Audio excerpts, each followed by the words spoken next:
Good morning to one and all. Aleti Atam Varal, RTV English News. This is Mutyamani Sandip. Today news about people's democracy. 2 years of war in Ukraine. The war in Ukraine has entered into the third year. It is now established beyond doubt that the war is waged by the US-led NATO, with Ukraine only as the theater. The purpose of the war is also by now clear: to contain an assertive Russia and reinforce the hegemony of implicit US. The vested interests of imperialist forces which are founding and financing Ukraine are the reason for the failure of attempts to find a diplomatic solution. In spite of all the packing, due to the staybacks suffered by Ukraine in the recent periods, the optimism and buoyancy that was witnessed a year ago among the US and its allies is substance today. Impact of the war. The war in Ukraine impacted the entire world, raising food and fuel prices, and high inflation are affecting the lives of millions. The fast rising inflationary rates in many countries have outpaced the growth of wages and triggered a cost of living crisis. It had adversely affected the health and well-being of people, particularly those from the poorest sections in the society. Apart from the countries in Europe, many developing and emerging economies around the world, particularly in Africa, are dependent on food and fuel produced in Ukraine and Russia. With the war, they are facing difficulties in procuring and feeding their people, resulting in rising hunger levels. Similarly, rising fuel prices are having a spiraling effect that is leading to rising cost of production, storage and transport. In colder climates, heating costs have grown exponentially. People are forced to switch off their heaters in many countries in Europe and suffer the beating cold. From the countries in Europe, many developing and emerging economies around the world, particularly in Africa, are dependent on food and fuel produced in Ukraine and Russia. With the war, they are facing difficulties in protecting and feeding their people, resulting in rising hunger levels. Similarly, rising fuel prices are having a spiraling effect that is leading to rising cost of production, storage and transport. In colder climates, heating costs have gone exponentially. People are forced to switch off their heaters in many countries in Europe and suffer the beating cold. There are countries and corruptions that have benefited from the war. The country that had benefited the most from the war is in the US. It had capitalized on the situation by selling weapons, oil and gas at high prices globally. Land oil companies in the US have used sanctions on Russia to increase their market presence. They have tried to substitute Russian gas and oil in many European countries, often at much higher cost.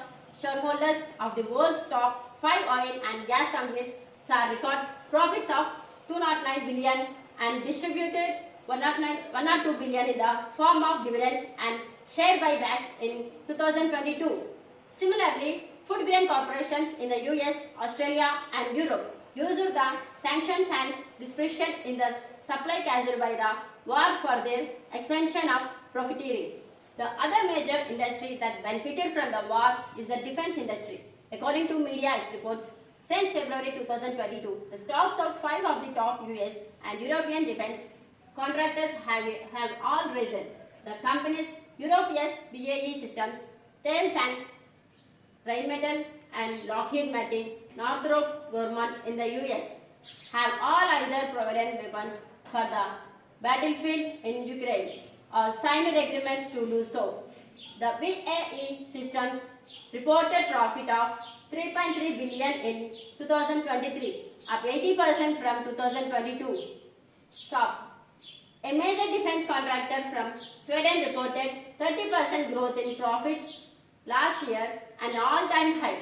Lockheed Martin and Rheinmetall to have reported an increase in their profits in the third quarter of 2023 due to surging demand for their arms and ammunition. The drive to arm themselves and Ukraine has led to an increase in the defense spending by most countries. The world defense expenditure rose by 9% in 2023 and had reached a strategic 2,240 billion in 2023. Who is funding Ukraine? Till date, 47 countries have provided military aid to Ukraine. The US is by far and top founding country, followed by the EU. Since February 2022, Ukraine has become the top recipient of US foreign aid. The first time in European country has held the top spot since the Marshall Plan after Second World War. The Biden administration had given around 75 billion in assistance to Ukraine in the last 2 years, in which 62% was military assistance. The US has supplied advanced weaponry like the Abrams battle tanks, anti-aircraft missiles, coastal defense ships, and advanced surveillance and radar systems. It had promised to deliver F-16 fighter jets by May 2024. The US had even supplied Ukraine with cluster munitions that are banned by many countries. Now the Biden administration is negotiating hard with the Republican-dominated US Congress to allow it transfer an additional 61 billion to Ukraine to shore up its war efforts. Vladimir Zelensky, president of Ukraine, is clear that if the Western support dries up as seconds, it would lead to the defeat of Ukraine. Addressing the stranded US assistance, he stated, "Our position in the battlefield will be make or without it." He said that Europe cannot replace the assistance of US, and if the US Congress fails to pass the bill allowing the 61 billion aid, it will leave me wondering what world we are living in. He is pleading the US not to battle Ukraine.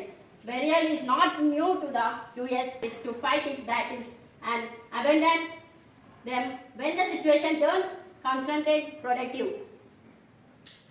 Hacks like David Cameron in his new avatar as the Foreign Secretary of UK and German Foreign Minister Annalena Baerbock are trying to whip up emotions and mobilize resources for Ukraine by overplaying the threat of Russia. If Putin's aggression is not stopped, this will touch every state in the United States. They fear that a Russian victory would embolden challengers to the US hegemony like China. That these so-called liberal democratic countries do not have any love for Ukraine but are only concentrated about their interest become clear when we read the interview of David Arkemia, leader of the Servant of the People party, to which Zelensky also belongs. He started November 2023 that the war cloud have concluded in spring 2022, but for the intervention of the then UK Prime Minister Boris Johnson, the peace deal with the Russia was ready for signature after the talks between both parties in Istanbul in 2022. It is then Johnson visited Kyiv and intervened against the deal. Boris Johnson visited Kyiv and said that we should not sign anything with the Russians and let's just fight. Arkemia stated, pushed into a war that does not benefit them, Ukrainians, and suffering. The neo-Nazi forces controlling Ukraine are deceiving their country people. Russia is slowly grinding Ukraine forces in the war of attrition. All the advanced weaponry that was supplied by the US and its allies to Ukraine is found to be no match before the Russian firepower. The highly anticipated counter-offensive that was launched last summer spectacularly fizzled out without accruing any major gains or denting Russian defenses. Russia is slowly pushing back the Ukraine front line. The recent Russian victory in the crucial town of Adviga opens up the entire Donetsk region. The war in Ukraine has not benefited Russia too, through the Russian economy in taking a hit, increased defense expenditure and war costs have contributed to military finalism. The war in Ukraine has not benefited Russia too, through the Russian economy had taken a hit, increased defenses expenditure and war costs have contributed to military kinetism in the short term.